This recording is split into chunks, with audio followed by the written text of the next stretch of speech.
Hey guys, welcome to the New to News. My name is Brian. Thanks for joining me today. Okay, so we got a story coming out of Texas today. Governor Abbott is up to it again. Well, he's been a very busy guy lately, and what he's done today is threatened to arrest, actually, Democrats that have run away from Texas to Washington. I'm not sure exactly how that works, but we're going to try to figure that out by seeing both sides of the story, okay? So, well, let's start on the left side of the story. We'll politely start on the left and see what Brian Williams has to say. Well, good evening once again. Day 174 of the Biden administration, on top of all his efforts to hold his domestic agenda together, to hold his own party together, for that matter. This is the eve of a major speech the president will deliver tomorrow in Philadelphia. He will go there to talk about voting rights at a time when Republicans are doggedly passing voter suppression measures from coast to coast. Doggedly. We don't accept the notion, he's an optimist by nature, otherwise he wouldn't be sitting in the Oval Office right now, that it's dead. We don't accept that. We believe there needs to be a path forward. The president sees his role as somebody who can speak from the bully pulpit to elevate and advocate for the need to move forward on voting rights legislation. President's speech comes as most of the Democrats in the Texas House of Representatives have fled Texas and flown to Washington. Leaving Texas, leaving their legislative chamber without a quorum was the last best thing they thought they could do to preserve voting rights there and try to defeat the Republican voter suppression bill. They last walked out, you'll recall, back in May. Well, tonight they landed in Washington, where they plan to lobby Democrats in the Senate to pass a voting rights law. In fact, some in the party are hoping these committed Texas Democrats might shame them into showing a little spine. So the only thing that we can do is now apply a full court press to the Senate. We have a democratically controlled U.S. House, a democratically controlled U.S. Senate, and we also have a democratically controlled White House. All we're asking is that those that are in charge here in D.C., the Democratic leadership, push through something that is good. Earlier tonight, two U.S. senators from different sides of the aisle reacted to the Texas Democrats' latest move. Okay, we're not going to listen to opinions. That's a Republican right there. He's going to talk against it. So now we'll give you, since Governor Abbott is clearly a Republican, I don't think it's really necessary to start listening to a bunch of Republican senators and shit. Let's just listen to Governor Abbott talk, okay? Let's do that. So I don't know if you ever heard Governor Abbott talk, but when you listen to Governor Abbott, you're going to see a very confident man speak, and so you might want to get a little popcorn.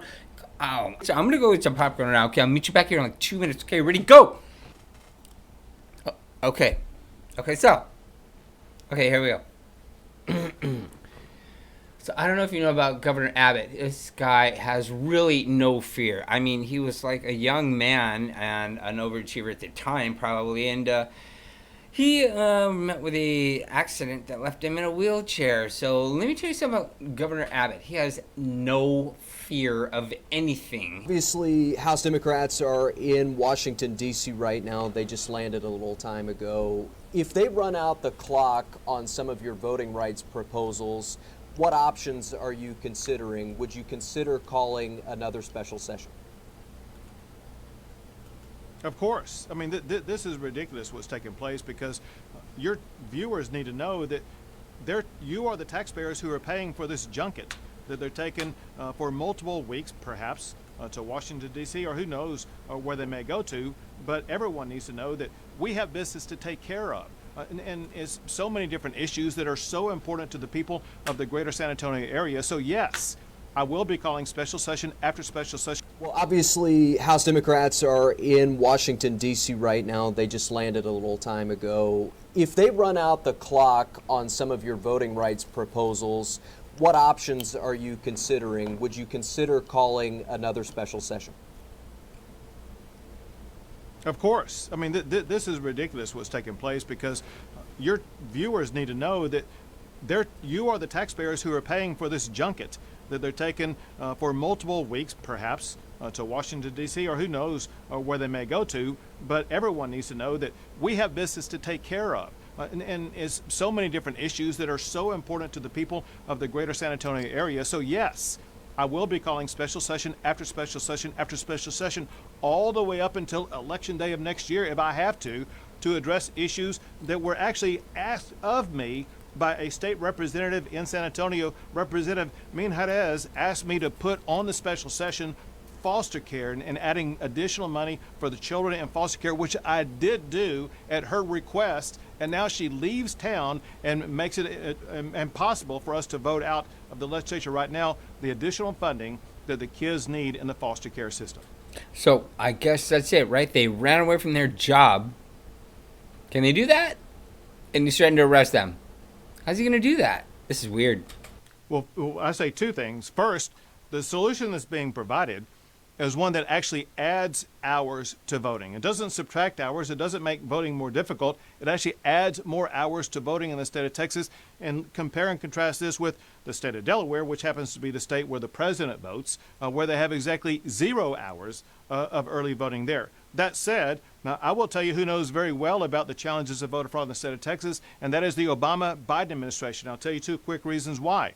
There was a judge, a federal district judge in Corpus Christi, who was appointed by Barack Obama, who wrote in an opinion that as it concerns absentee balloting, which is balloting by mail, she wrote in her opinion that voter fraud occurs, quote, in abundance. That means there's a lot of it taking place in the state of Texas. One example of that is what the Barack Obama administration cracked down on. There was a voter fraud scheme in South Texas where cocaine was being used to buy votes. And Barack Obama sent a team of FBI agents and a U.S. attorney to crack down on that voter fraud. Biden knows there's voter fraud in Texas. Texans know there's voter fraud in Texas. I prosecuted voter fraud when I was the attorney general. But that said, we are trying to make it easier to vote, but harder to cheat. I want to add, it is essential that representatives from the San Antonio area get back to doing their job in the state capitol, a job that Texas taxpayers are paying them to do, to make sure that we take care of issues that affect the lives of everybody watching this show right now. Governor Greg Abbott, thanks for your time. Thank you. Take care. Fire them. Oh my gosh. So, okay, guys, let's not let anything play. So, that is nutty. That is crazy because if you ask me.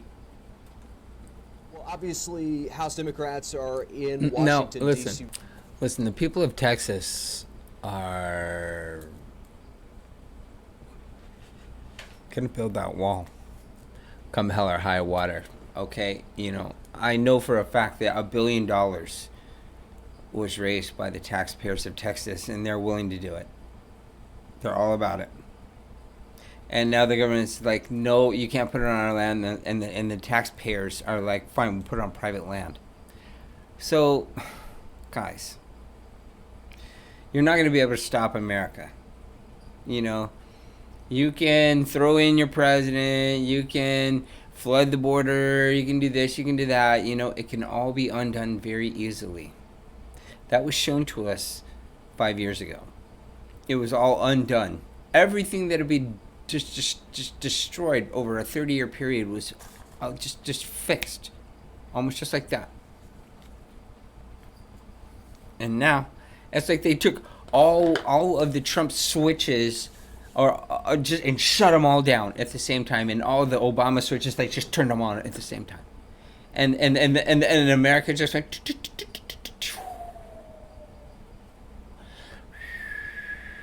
Now it's just in free fall. The state of Texas is what every state should do. Protect their that's what they're doing. They're protecting their people. They're doing what every state should do. Other states can probably do that too. I'm in Arizona. But all I've been hearing about lately is the audit, okay? So listen for all of that in the next video. Thank you for joining me. I really appreciate being here. Hey, if you like this content, give us a thumbs up, okay? It helps grow the channel, okay? Thank you for watching.